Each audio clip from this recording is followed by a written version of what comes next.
everyone, welcome back to a brand new video, a brand new review. Originally, I wasn't going to make a review on this pair of sneakers because I've done two other reviews on two different colorways. But after a while of thinking about it and looking at this pair of shoes, I like it so much, I thought it would just be wrong not to bring them over here to the channel and showcase them to all of you. And I tell you what, if I had a list of the top shoes that have released this year, this pair would be on them, and I think they would even be potentially top 5. So I'm going to stop hyping them up and we're going to jump straight into the pair of shoes I have for you today, and that is the New Balance 327 in the undyed colorway.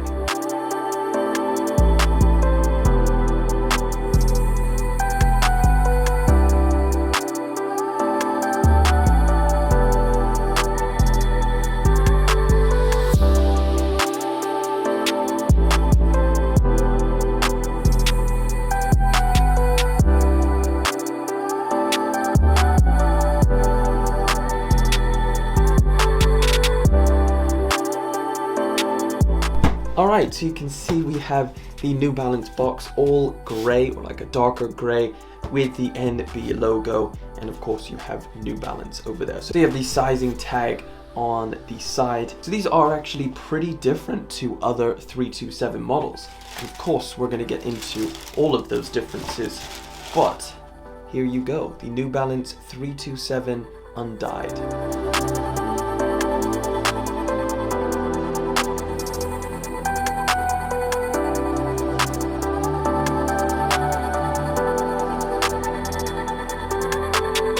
Okay, so here are these shoes, and as you can see you get this little tag. It's just a little cardboard tag, and it reads undyed by New Balance.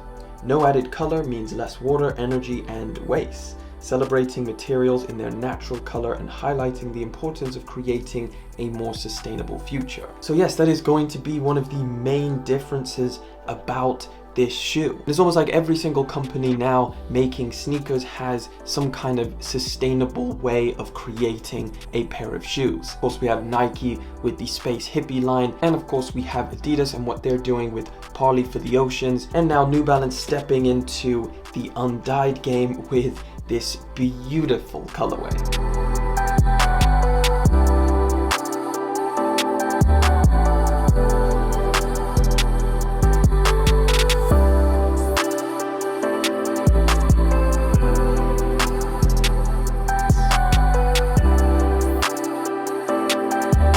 So these are pretty different materials to what you would find on a regular New Balance 327. And along with that, there is actually a different price tag. So this is the most expensive New Balance 327 that I have seen, which is a little bit strange because you would think they're saving all of this energy, water, and different processes making this shoe. You would think that would reflect in the price tag, or at least just keep it the same price tag.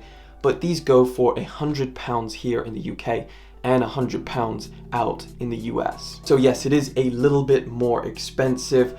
I still think it's worth it. I still think if you're getting this shoe for $100, you are getting a big win.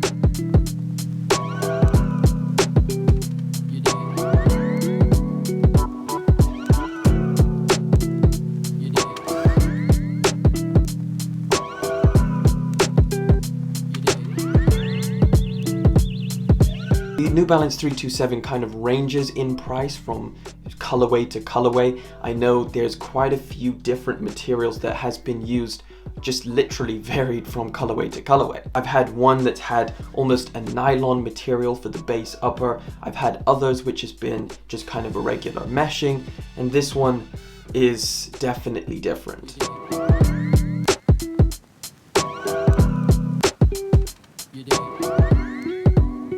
So you can see the color blocking on this shoe is pretty simple, and I think it works so well with this model, it's crazy. So the New Balance 327 was created with inspirations from past running models from the 70s, and they kind of remixed it into a more modern looking sneaker. And of course, this is made for all day comfort, and I don't even have to mention, this is a very comfortable shoe.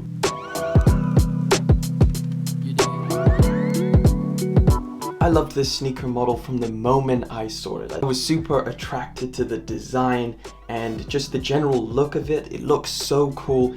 I know it's quite a simple shoe, but for some reason, I just think it looks so good. So let's take a look at the shoe and let's see what kind of materials they've changed and how that reflects on, let's say, comfortability or just overall looks. So for starters, you have this base material, which is kind of the biggest departure from a regular New Balance 327. So the material on this almost feels like a canvas material, or I mean, for lack of better words, kind of like a burlap feeling material. Very premium. It feels like it has some good thickness to it, and it does come in this kind of beige color, I guess, just representing its natural undyed state. And that of course goes for pretty much the entire base layer of this sneaker, as well as the tongue. Moving up from that, you get the laces, which also feel very untreated and come in the exact same color as the rest of that base layer. Now for the overlays, this is where that kind of grayish blue tint color comes in, and that suede material exists all around the mudguard, the toe box, and it moves up for either side of the laces. The giant N logo on the lateral side of the sneaker also comes in that suede material, which on the inside you get this tiny little New Balance text, which I think is such a cool little addition. And that of course is debossed into the medial side of the shoe. Midsole is pretty simple, keeps it with the standard EVA cushioning. However, I do think it feels pretty good underfoot, nothing I'm going to complain about. The outsole is the craziest part, with this really aggressive look to it, with loads of tiny little circular raised pieces for the traction pattern. Now another really cool thing is this cork insole. So if I pull the insole out, it comes in an all over kind of pieced together cork material. Now you can see on the reverse, it's kind of like a multicolored situation under here. And just by the looks of it, I'm wondering if they implemented a similar kind of way of producing a material by kind of grinding up past materials and implementing them into this insole. This looks like something from a Nike Space Hippie, or Nike Grind is what they call it. That insole is completely unbranded. There's no New Balance markings on it whatsoever, and I think it goes super well with the look of the shoe.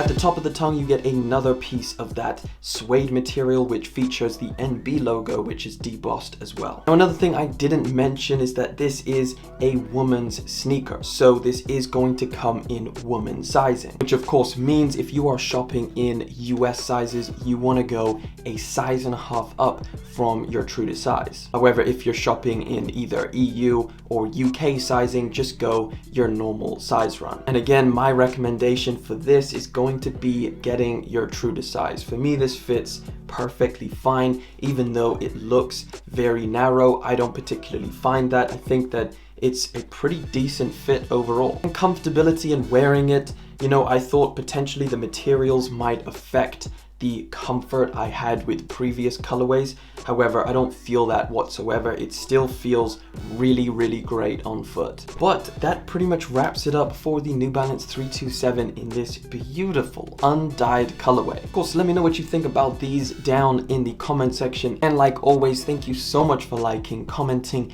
and subscribing. I really do appreciate each and every one of you, and the support that you have given this channel means a lot. But I will catch you in the next video, but until then.